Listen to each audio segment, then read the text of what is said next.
Okay, so calibration is crucial. Basically, when you look at space like this, the calibration is basically what lets you watch stuff in the way that they should be watched. So you have a proper type of lowest or most optimized way to watch things on different types of environments and screens.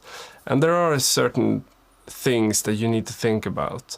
But if you're watching on a mobile phone, it will be a different experience than if you watch in a cinema, or if you watch on a television that has a lot of contrast and saturation, it's going to be a different one. So you always have to pay, attention to those ever switching type of experiences, devices and all that. But while you're trying to create an ideal type of viewing experience in terms of a whole grading suite, has a lot to do with kind of getting the best potentially optimal situation going, where you can kind of have the middle ground that works everywhere. That's what you're going for. You want to have a screen that can show all the colors and all the bit depth that you need to be able to see the colors, because if you don't, you might miss that, for instance, the shadows had a little blue in them, because it's not visible on an 8-bit monitor, but it is on a 10-bit monitor.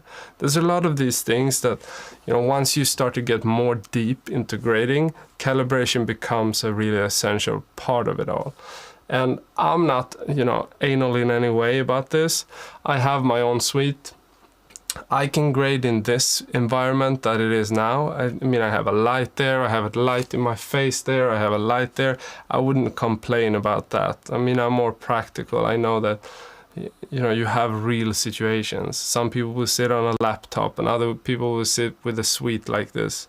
And it's totally different, but it's good to know what is the ideal situation for you in terms of calibration.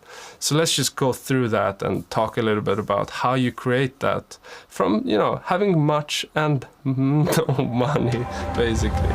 Okay.